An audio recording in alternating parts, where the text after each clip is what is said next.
I'm Mike Wysong. I'm the Chief Executive Officer at CARE Pharmacies, and I'm on the CPG Guys podcast. Hello and welcome to the CPG Guys podcast, set at the intersection of commerce and tech. Your hosts, Sri Rajagopalan and Peter V.S. Bond, explore how brands and retailers engage consumers in a digitally driven world. And now, here are the CPG Guys.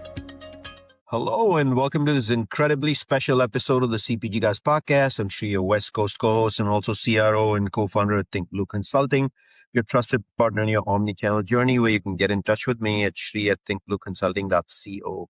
Please do listen to my older daughter's music at www.riaraj.com. Younger daughter Laura Raj of the band Cat's Eye was nominated for 3 AMA awards out in Vegas. Ria Raj, of course, is way on her way with a major label now, and you can follow all of those pursuits on my personal Instagram and TikTok. Joined today by my East Coast co-host and co-founder PVSP, who also moonlights as head of industry and client engagement at Flywheel, the commerce acceleration division of Omnicom, and lately I've changed his name. I'm calling him the proud father of a future pro golfer, Nadia. Peter, so our C-suite lead up to episode 600 continues. It's a special day for us. First, tell me what's going on with the golf. Did you get those first lessons with the pro in yet? All right. So yes, we got the first lesson. I booked 2 more, and I just registered her for her full week of golf camp as soon as she's out of school. So yeah, this is true love for the sport. This right? is her coming to me. Daddy's not forcing this on his daughter. She came to me and said, "Dad, I want to learn how to play golf." That's what I'm saying. This is true love for the sport. This has nothing to do with female scholarships in golf outdo male by 9:1. Nothing no, of but that she sort. did say to me, "Daddy, I only want to do this as a hobby. You know, I've already decided I'm going to be an artist as a profession." So I'm like, okay. Now, Whatever Peter, makes you 600 happy. episodes. We're doing a C-suite series. We have a very important guest today as part of that. Any thoughts, Peter? Yeah, What a wild ride, man. 6 years. It amazes me at how far-reaching our podcast has become, how much a topic of conversation it is among so many people, the content we post on LinkedIn, the appearances we make. We've got big activations this summer at CAN. We are also, again, hosting our executive education program in omni-commerce up at Cornell this summer. So the great guests that we have leading up to episode 600, it blows my mind, Sri. Some of the real thought leaders of the industry coming to have a conversation on our platform. Great honor, Sri, and I love doing this with you as always. Yes, indeed, sir. I want to thank all of you that listen to us and our sponsors.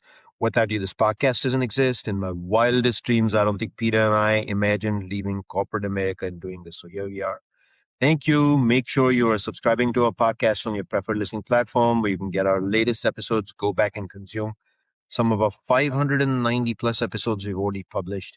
And while you're there on Apple or Spotify, give us a 5-star rating. Why? Only because Peter loves the number 5, not because I'm asking for it.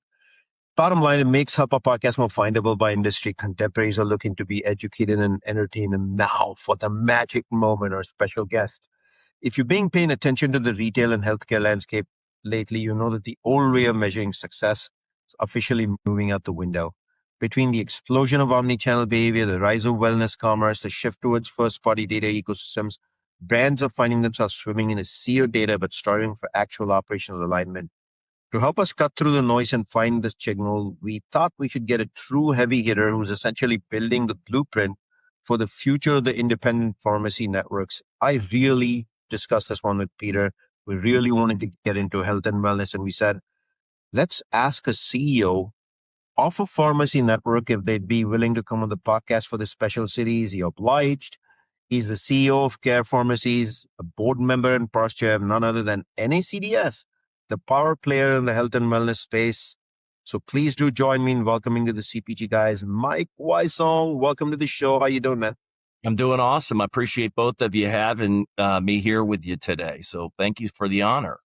We can't wait to get started. Thank you for that. In the digital show notes of this episode, we'll have links to your LinkedIn profile, CARE Pharmacies, corporate websites for our listeners to access while we go on with the conversation. So I'm going to jump right into it. And, we always troll our guests to dig into their backgrounds. And I realized you actually graduated for the Virginia Military Institute. I actually went to Virginia Tech, so very familiar with VMI.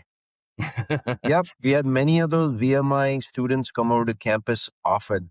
So your early tours of duty took you straight to the front line of healthcare sales, I believe, and distribution at giants like Cardinal Health, AmerisourceBergen. Give us those big lessons from those early days carrying the bag that you still lean on today as a CEO. I have to tell you, I think Virginia Tech actually was the first Corps of Cadets in Virginia, if I'm not mistaken. So I'll have to tip my cap to you on that. That is 100% accurate because we would say that often while in school. So I think whether it's Virginia Tech or VMI, I think the foundation that those two institutions were built on was really the foundation of trust and the importance of that. That's why the honor code is so important there, right? You don't lie, you don't cheat, you don't steal, you don't tolerate those who do. So I would say that's kind of the first lesson that you learn from going to a place like that. And then obviously your classmates at VMI would call them brother rats, which sounds terrible, but it's actually a term of endearment. And so the two things that you learn immediately are trust and the importance of the relationships. And as it turns out, those two things are pretty much everything, guys. So I graduated in the early 90s, was hopeful to go into the military. Desert Storm was winding down, so there was really nowhere to go. So I took the first job I could get, which was in healthcare. And I did what I thought was the right thing to do. And I just kept showing up for all my customers. And when I didn't know what to do next, I showed up again and I followed up. And I realized that was a pretty effective form of building trust. Retrospectively, it was transactional trust, but it differentiated me because I thought maybe showing up and following up were low bars, but as it turns out, they weren't. At some point in time, I ended up with customers who would ask me questions about, hey, because you've worked at these places, what's the best way for us to proceed? Which was an early indication that they trusted me based on my expertise and competence. And so over a period of time, there was a shared foresight that began to develop. And I realized the importance of being transactionally responsible and also having a shared foresight with your customers. And when I did that, it became indispensable to them. They would call me for advice on what to do and how to navigate through that. And so looking retrospectively, that's how I've tried to run CARE Pharmacies, to make sure that we're doing the right things to demonstrate to our customers that they can trust us, but also at a high level that we can lead them across a pretty dynamic terrain at a pretty uncertain time. So I would say those were probably the biggest lessons that I learned. Mike, welcome to the podcast. It's great to have you here. You mentioned about the legacy of trust. I read last week the sad news that after 133 years, the honor code at Princeton, when it comes to exams, was being terminated. They are starting proctoring again, and it's all because of AI. Both students who didn't being affected by people who did cheat and the curve working against them, and professors being worried about it. They both went to the board and said, we need to start proctoring exams. So I don't know if that's an indictment of the society we're in, but it's certainly something to consider. And I'm sure it breaks both your heart and Shree's as much as it does mine. Well, it does mine because of the importance of that. And I could tell you as a young cadet, we would take all of our exams in our room on our honor, and we'd have to time ourselves. And we didn't think for a second to go past that time. So I think those were probably simpler days. But I got to tell you guys, I've seen both aspects of the spectrum. Growing up as a younger kid in India before coming to the United States, the rooms were proctored. And then coming to the United States, I didn't see any proctoring whatsoever. So I've seen both sides of the fence. I'm a deep believer now that AI is part of life at this stage. And Mike, I'd love to get your opinion on that. I think I have a question for you on that later, but regardless, in life in general, isn't the rule adapt to the environment versus force-fitting our views? And I think kids are going to use AI when they go home anyway. So why not let them just use it? Because they're going to use it in their real life when they grow up into shoes like yours and mine or Peter's. Thoughts, Mike? There's no question AI is changing everything and the accessibility of the information. There's no question about that. I think there is a harmonious balance that exists between refining the new technologies that are coming in and still paying reverence to the foundation of not lying, cheating, or stealing. So finding that will be the art of the science, I think. I just keep going back to the question, do I want to have heart surgery by someone who got through medical school using an AI bot? But in any event, Mike, back in 2010, you were a 39-year-old executive inheriting a company that was facing, I think, some real profitability headwinds. You completely flipped the script and turned CARE into a rapidly growing retail co-op powerhouse. From your perspective, what was the first fundamental structural or cultural shift you had to make that really changed the trajectory to put CARE where it is today and on a path to success? So when I took over as the CEO in 2010, I could tell you I was so excited to be a CEO before I was 40 years old. It was like a dream of mine to run something. And I realized quickly the importance of this thing called cash flow. So as it turns out, guys, if you have money, you get to make decisions with it. And if you don't, those decisions get made for you. So I was forced to really get down to some of the problems that were driving that for the organization. And when I was able to sort through that, it allowed us to kind of redeploy some of those assets into more forward-facing, proactive programs for our customers. I think looking back, I think the biggest thing that we had to do was really change our mindset. You know, if you look at CARE, it's unique on so many fronts.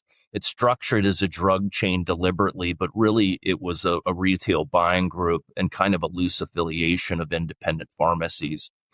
I realized quickly that the group is a high-touch provider group because of all the HIV business down in DC. And so I think we had enough foresight to know that we were going to be operating in ways that traditional pharmacy wasn't operating at the time, but likely would in the future. And we did some preparation around that. The other thing we did was we tried to make sure that we had continuity of care. And I thought that making CARE look like a drug chain would, in the eyes of our partners, be better than just a loose affiliation, which is why we started going to NACDS and participating really at the chain level. I think to your earlier point about balancing AI and some of these more foundational things, that's something we've had to balance our entire time between, is CARE a chain or is it really a group of independent pharmacies? And so we've tried to make sure that we get the benefit of both of those things without the expense of both of those things.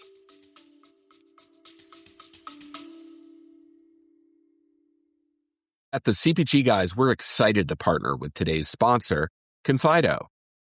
Think about how many different workflows your team is managing right now. Your sales team is planning promotions in a spreadsheet. Your finance team is manually managing deductions from a dozen different retailer portals. Your ops team is building forecasts in a totally separate tool. And when something changes, a promotion shifts, a big deduction comes in, nobody finds out until it's already a problem. Most CPG brands are running these processes in silos, and the cost isn't just time. It's the decisions that don't get made or get made on bad information. Confido is the end-to-end platform for CPG operations built specifically for brands to run all of it in one place. Trade promotion management, deductions, disputes, sales forecasting, demand planning, and retail analytics. When your trade events are connected to your forecasts and your deductions are automatically matched to your promotions, your whole team is finally working from the same picture. Over 200 CPG brands, including Olipop, Bearbells, and Simple Mills, already use it. Go to confidotech.com/CPG Guys to learn more. That's confidotech.com/CPG Guys. Well said, but the one thing that comes to mind when you literally say without the expense of those things is, Peter and I are aware that independent pharmacies are fiercely protective of their independence. One of those two things, which can make driving centralized operational continuity, I'm sure, feel like a little bit of a challenge. But yet, what we notice is you've scaled CARE to over 200 locations across 28 states. No joke, huh? How do you get independent owners to genuinely align on shared procurement, brand messages, technology without stripping away that local entrepreneurship that makes them special? We've seen this in retail over our careers, in grocery retail.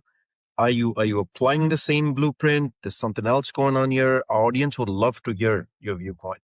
Yeah, it's kind of some of the nuance that I talked about earlier. CARE doesn't own any of its pharmacies. It's a cooperative, and that has its benefits to it, right? You end up with these individual, unique providers that are customizing their programs and services based on the communities that they serve.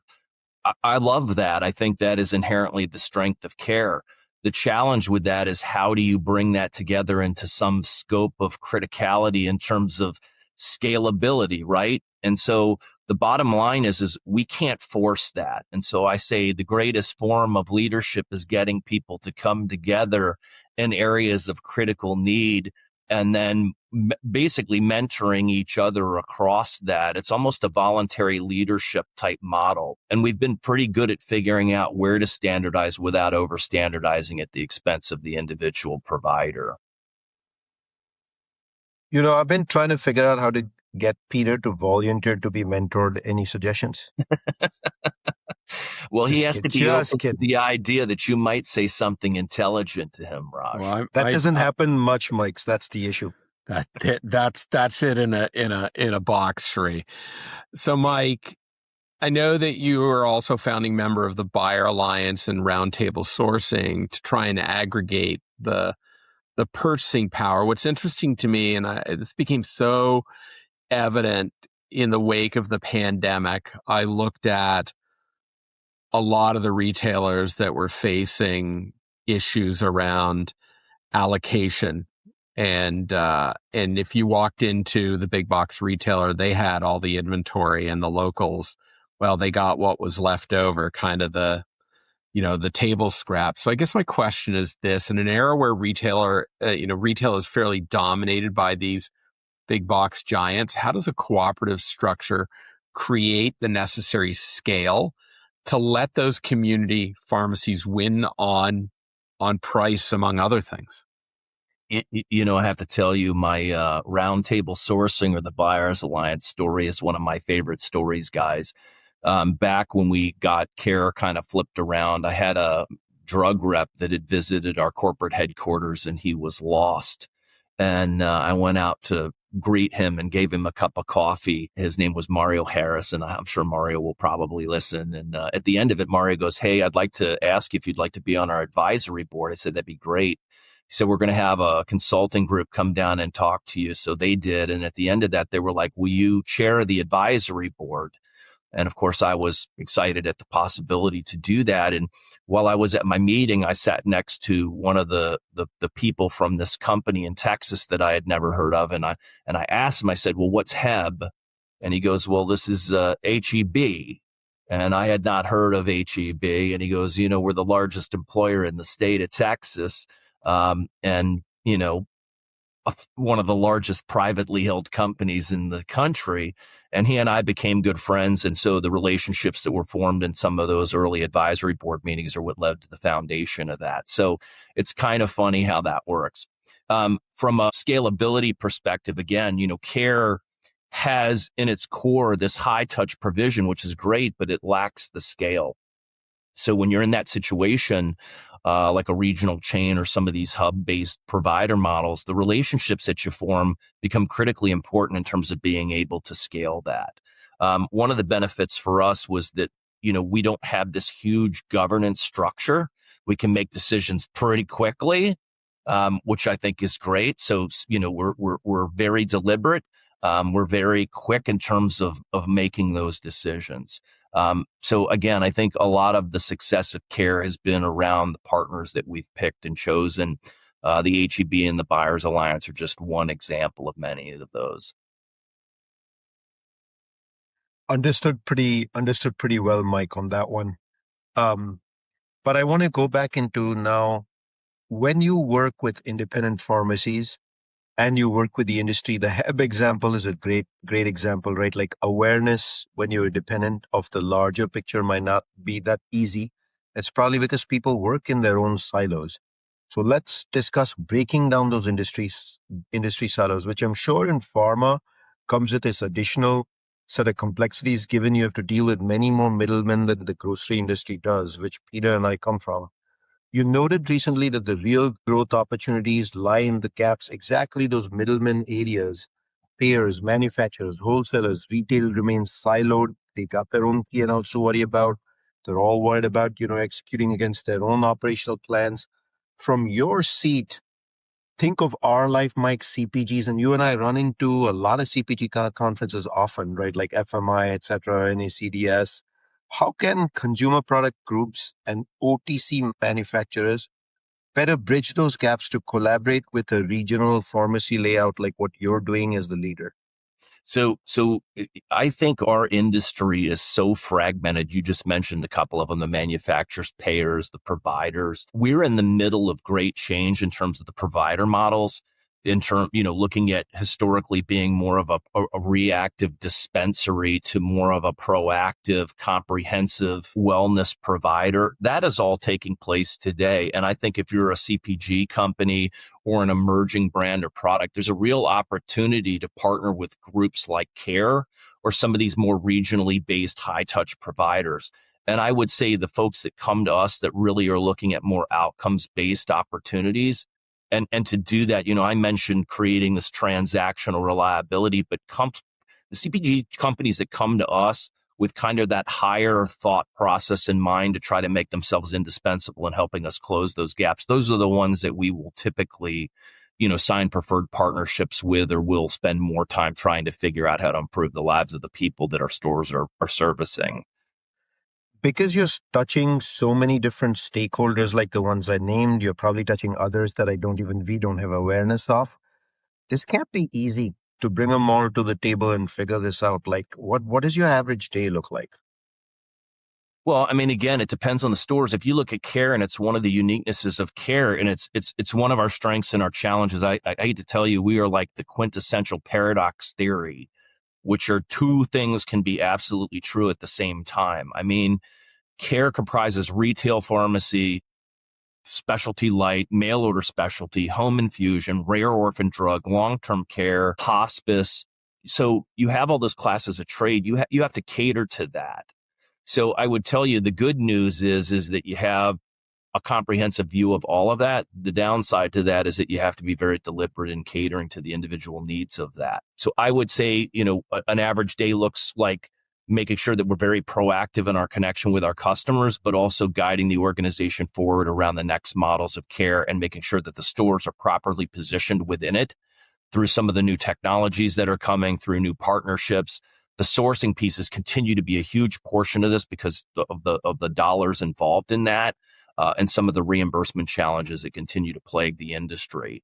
So a lot of it is out on the preferred partner side. And then I'm a super big fan of making sure the stores hear from the CEO occasionally.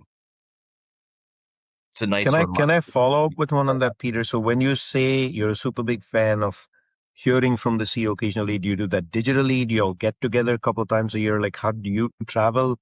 Do you have to head out and meet individual owners? Like, how does that work? I do. It was so one of my favorite things is getting around and showing up. I think showing up is a direct representation of what you think of the people that you showed up for. I'm a very big fan of that. The good news for me, we have a lot of responsibility in some of the associations that we're a part of, whether it's NACDS or NCPA or NASP, just to name a few of those. So because of the diversity of the membership and the location, I can kill two birds with one stone. I can represent our stores and our industry simultaneously.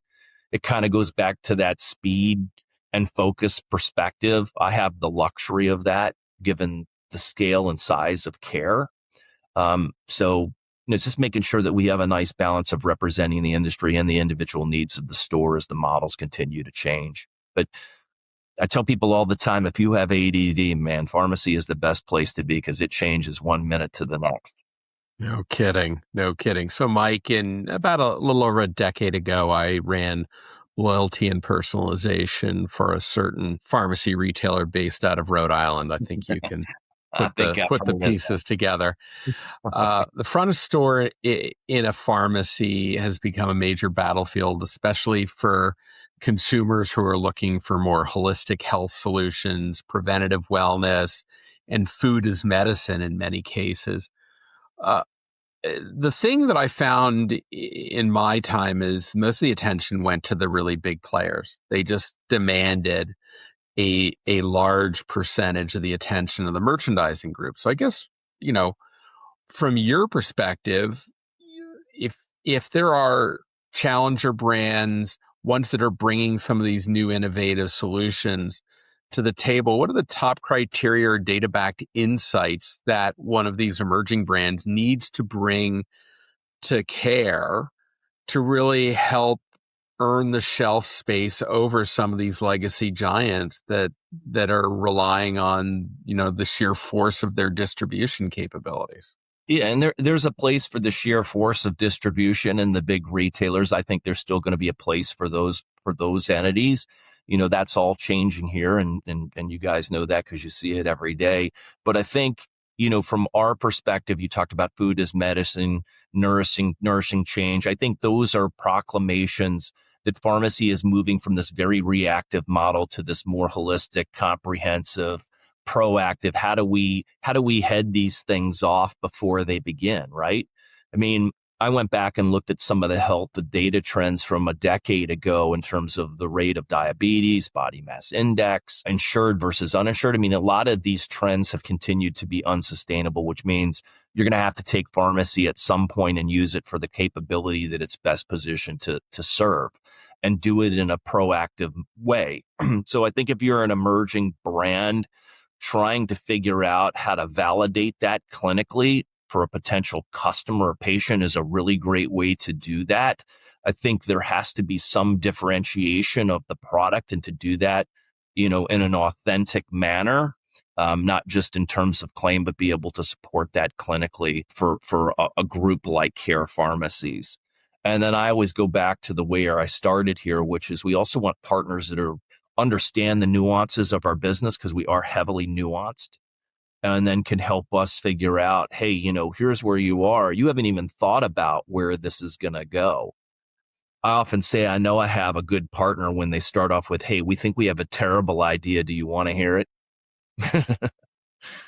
I'm all in on that, right? So you go, okay, you're looking at this through a completely different set of lenses, maybe in a way that we haven't, because we're constrained either through our own track record of success or our own way that we move through it. So I would say it's probably a combination of those things. I'm glad you've kind of put that out there. I worked for 3 decades prior to having my own ventures now in a CPG setting, called on retail, 3 decades for a living, like who's who in retail. The last 2 years, I've had opportunities to work with retail very differently than I did in the past, where it was more about one product warehouse or DSD. And I've realized retail and CPG actually don't work towards the same objective. We're actually not holding hands to serve the consumer, working towards either our own brand or meeting our own P&L. I'm not even sure we're working towards common community goals. So I'm glad you kind of put that out there. But a reminder to our audience, we're speaking with Mike Wysong, CEO of CARE Pharmacies, as part of a special C-Suite series leading up to episode 600 and beyond on June 17th. Mike, the next one, the CPG guys have learned that you're a big racing car guy. And you once told a great story about totaling your race car in your very third race. Tell us more about what that means, racing car guy. You realized that paying for an expert pit crew was worth every single penny. For emerging wellness or OTC brands listening to the show, therefore, what's your advice on the sales functions? Go alone, hire a specialized broker who totally understands the drug industry, or let's say the wellness industry. Hire the pit crew. It's an easy one.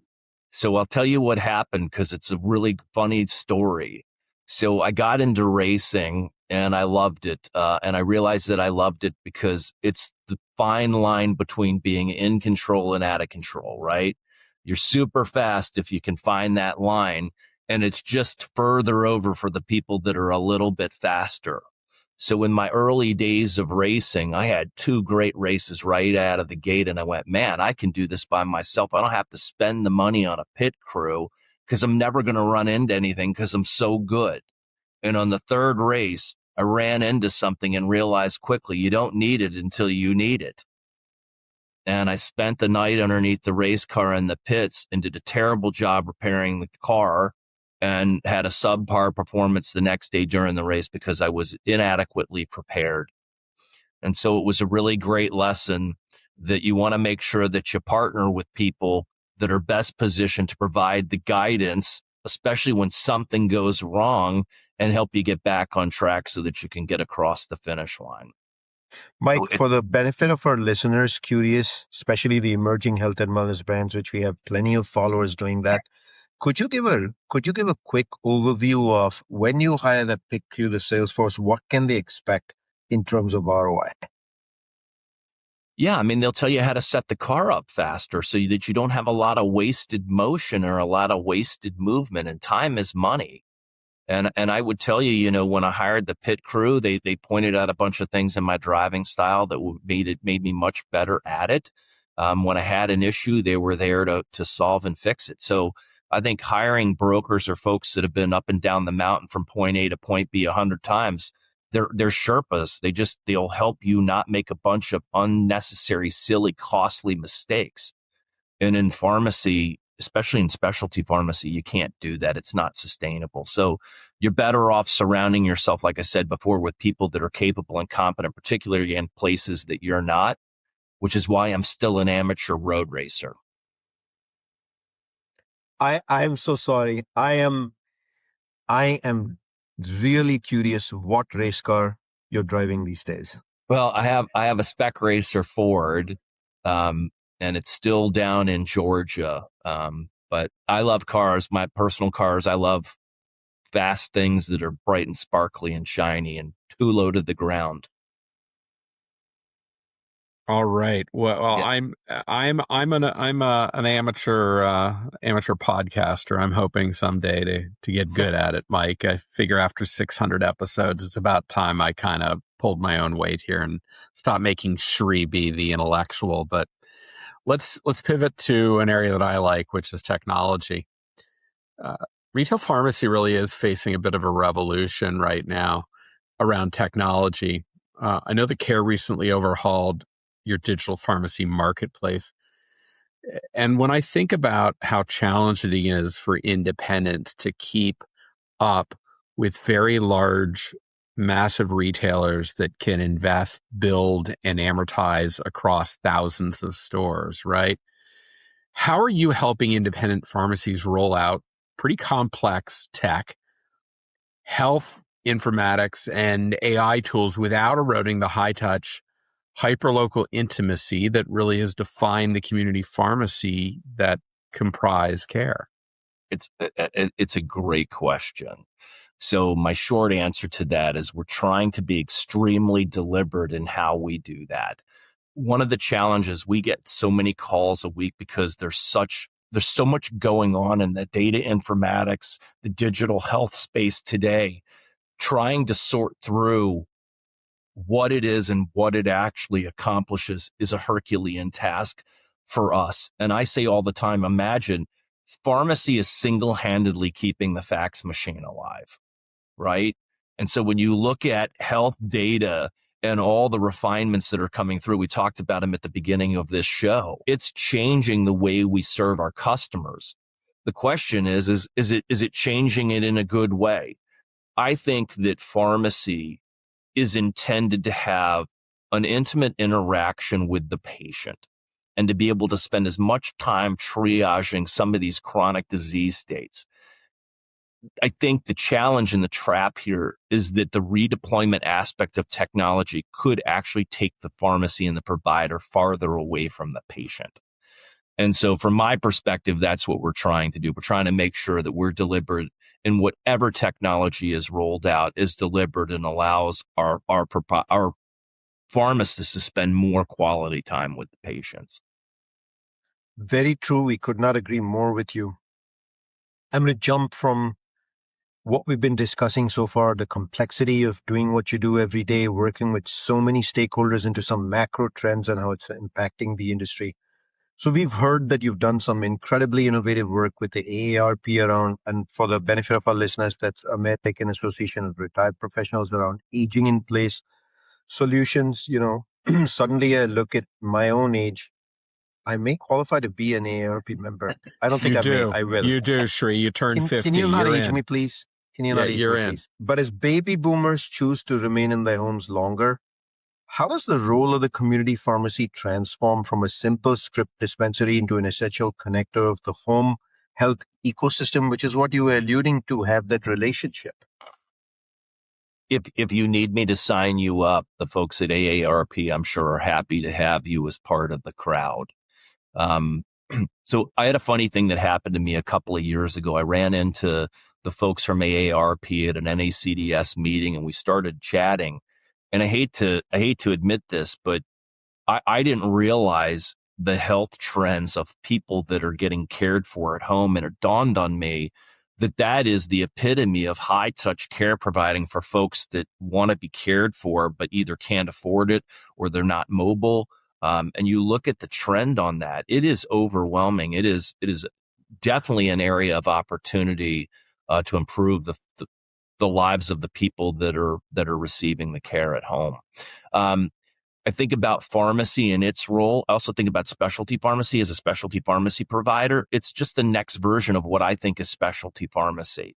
I think we're trusted connectors and care providers, and that the ability for us to have a suitable solution for those folks, we're a natural fit for that. So I don't think there's anybody better positioned to that. Some of the work that we're doing with AARP, we're in the process of amplifying that in proof of concept, with the hope of rolling it out on a more national footprint. But I think that's just indicative of where these models are going. I love that you guys are focused on one of the biggest, I would say, associations that exist for the baby boomers, 50 pluses, in this case, AARP, because all the conversation in the industry we hear 95% of the time, Gen Z Alpha, Gen Z Alpha, Gen Z Alpha, maybe millennial. No, it's the more I get involved in it, the more, I'm committed to it and the more passionate I am about it. And I think it's another one of those areas of opportunity where pharmacy, I think, is best positioned to really meet a growing and unaddressed need. Mike, when Sri and I were younger, we would always wonder to ourselves, why are our parents always talking about all of their ailments? It seemed to occupy most of the conversation. And increasingly, that's something Sri and I are talking about, comparing, what are you doing? What's your issue? How are you dealing with it? So it is beginning to consume the lives of these two Gen Xers, as I'm on the beginning of that particular generation. I'm right there with you, and it happens pretty fast. And so I always say you have to be careful about talking about them, because it's not too long before you're one of them. I am feeling that pain. So, Mike, on the CPG Guys, we focus very much around the intersection of commerce and technology. Sri and I talk a lot about the speed to insights and breaking down data lags in this highly digital world, especially in independent pharmacy, where margins are really razor thin due to intense pharmacy benefit management pressures. I know that also from my time at a company that had a PBM built into it. How critical is having a real-time view of inventory and fulfillment data to protecting your member pharmacy's bottom lines? It's not critical. It's existential, right? Yeah. So when you look at the cost of the medications, particularly for us, right, these specialty branded drugs, the biosimilars, they're not inexpensive, right? And so if they're sitting on the shelves and you have overstock, that's not good. If you don't have the inventory, that's not good in either direction. And so, like I said, the cash flow for us, especially as independent pharmacies, so much of that is sitting in these little stacks of money behind the counter. And so managing that in the most operationally efficient way, while we're looking at areas of opportunity for more high margin clinical services, is really the art of the science in being able to balance those. So cash flow is still king. You look at the reimbursement challenges, you can't make a lot of silly financial mistakes, and a lot of that's tied to inventory management and being effective in what is and isn't on the shelf. Yeah, Mike, and it's so funny. I was in New York City on Thursday at a conference, and I get a phone call. It's from my PBM, and they're part of the ecosystem, but in many regards, they're your competitor. Why were they calling me? They were trying to convince me to move my prescription from my current provider, my local provider down the street, to having it all delivered via mail via their provider, their own system. I mean, it's a tough world when you have to deal with these people, and to some degree they're part of this ecosystem that's trying to undercut your ability to service your own customers. It's very challenging, I have to imagine. Well, I think it's, if we go back to the car analogy and I use the gas powered car versus the electric technology, the new electric cars are faster than the gas powered cars. And watching that technology get ushered in is being held up by the current infrastructure of all of the auto part dealers and the manufacturers and the rest of that stuff. And I think healthcare has got some of the same upside potential, but some of the same structural challenges today that will take some time for all of that to work itself out. Yeah. Is there going to come a day when Sri and I can finally get rid of our fax machines? Is that what you're telling me? Let's hope. Yes, I think there will finally be a day that the two of you can get rid of your fax machines and your beepers. Not my beepers. No, I need my pager on call. It's right here on my hip. I can reach down for it right now. All right, I'm going to jump into another valuable service y'all provide, which is the advocacy side. You pointed out that retail pharmacy absolutely stepped up, saved the country during the pandemic. We've heard you say that, which is true. We recognize that. The government and payers can have incredibly short memories, of course, which I'm sure happens every day. As a board member and past chair of the NACDS, which is a huge role, what is the most urgent story the industry needs to keep telling to ensure that it actually protects for humans its clinical and commercial relevance? That's a big question, and I can tell you I was certainly honored to have served as the past NACDS chair, and I could tell you I learned a lot of things when I was out moving around through my chairmanship. One of the things that I learned is that pharmacy has the capability and the capacity to do the infrastructure of that, right? I think it's one of the most trusted, if not the most trusted healthcare profession, right? So as a coordinator of that, particularly during COVID, all of that was demonstrated. In fact, CARE Pharmacies was named the regional drug chain of the year during COVID. So I think, you just saw that in a time of duress, but that infrastructure exists today. And it's in the middle of being refined, like I said, to this more proactive model where it's going to be interoperable at some point in time. It's going to be less fragmented. It's going to have more data analytics that allow the providers that are in that system to be more proactive in triaging some of these costly health issues. Those models are on the way. We're just trying to sort through some of the reimbursement and financial challenges that exist today while we're getting to that. But I think you're going to see that model. And I think the most important thing from an advocacy perspective is to continue to remind people that pharmacy stepped up when they needed it the most. And that infrastructure still exists today. And there isn't another profession that has that infrastructure or could take on that responsibility or capacity. Well said, Mike.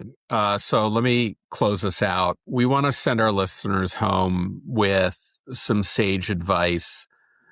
You've spent over 3 decades in healthcare across every imaginable role: sales, distribution, retail. What's the single best blind spot, the single biggest blind spot that corporate CPG executives have when they try to partner with independent community-based retail networks? Where are they missing the mark? I think it's easy to assume that all retail is the same and that big box is the same as independent, and it isn't. I think when you look at where the new models are going, it's going to be more high touch, more regionally based. So I think there is a misperception maybe that the independent space has less of a promise than what it takes to get to that. And I would tell you there is a growing opportunity there for people to partner. So I would say that's probably the biggest thing, is it's easy to overlook that. And then I would say that there definitely is an entrepreneur attitude within our group of pharmacies that may not exist across a larger platform because the actual operator is the owner. So if you can sort through that and customize your offerings around that entrepreneurship, then you're much more likely to find a meaningful partnership as you look for areas and ways to grow the business. Awesome. What a wonderful conversation. Let me remind our listeners, you can find all of our content by simply going to a web browser, typing cpgguys.com as the URL. If you or someone you know has something to contribute to this ongoing discussion on the CPG Guys, please send us an email at reachus@cpgguys.com. That's REACHUS, reachus@cpgguys.com. To our audience, thank you for the clicks, likes, comments, direct messages, meeting us at trade shows, coming to our events, recording episodes with us and our sponsors. We're always grateful for you. We made a conscious choice. Our C-suite sweeties, we would not accept sponsorships because we wanted to have true conversations, and that's what today was. But the show doesn't exist without all of you. You work with all of us all year. Grateful to have you as audience and partners. From the bottom of Peter in my heart, thank you, thank you, thank you. Peter, pleasure doing the special C-suite episodes with you. Give us your big takeaway. While Mike didn't expressly state this, it was very clear that in his role, he has to be a very good servant leader. And what he did emphasize is the fact that what makes his members so special is they really are parts of the community they serve. They are the most trusted part of the healthcare system for the people that shop at their stores. So what he has to do in his role is let them shine at that. That means enabling technology and other capabilities, buying and everything else to make it easy for them to focus on where they matter most, which is engaging the consumer. I think that is laudable, and I commend Mike and what he's doing at CARE Pharmacies. Very interestingly, Peter, I think in a rare occasion, we have a coincidence of our takeaway. And the servant leader word you used is very important, because what does a servant leader do? They recognize the strengths of the team and the people that they work with, and they let the team flex the biceps as required in a given occasion. And I think that's clear with Mike. The one other thing that I got to point out is I got to get in one of those race cars with him at some point. We'll see if we can make that happen. Mike, I want to say thank you for making time for us. I know you have a busy day, busy week, busy year ahead of you. Thank you for making time to be on the CPG Guys. It was an honor to be with both of you today. Congratulations on a pretty cool run all the way to 600. Thank you, Mike. And that's a wrap of this episode of the CPG Guys.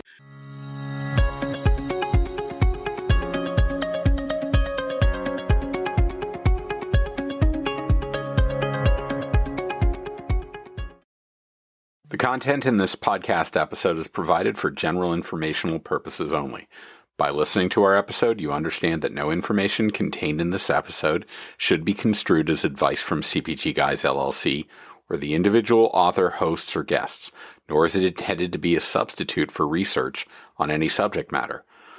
Reference to any specific product or entity does not constitute an endorsement or recommendation by CPG Guys LLC. The views expressed by guests are their own, and their appearance on the program does not imply an endorsement of them or any entity they represent. The views expressed by CPG Guys LLC do not represent the views of their employers or the entity they represent. CPG Guys LLC expressly disclaims any and all liability or responsibility for any direct, indirect, incidental, special, consequential, or other damages arising out of any individual's use of, reference to, or inability to use this podcast or the information we present in this podcast.